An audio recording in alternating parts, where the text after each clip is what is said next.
Hello, in this video I'm going to show you how you can repost on VSCO.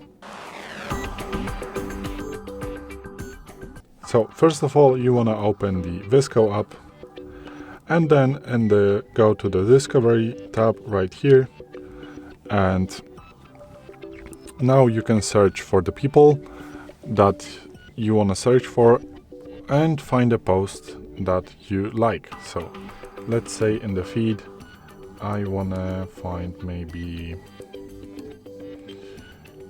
this one is the post I like, so I click on the post to view it, and just by clicking this icon right here, this means that I'm going to repost it. So as you can see, now it turned to the black from gray, so this means that I have already reposted this specific post, and if I click it again, this is going to be the repost is going to be deleted. So I want to stay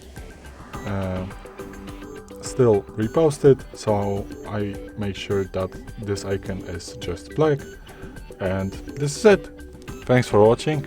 I hope this video helped you. If it did, please leave a like and consider to subscribe to our channel. Bye!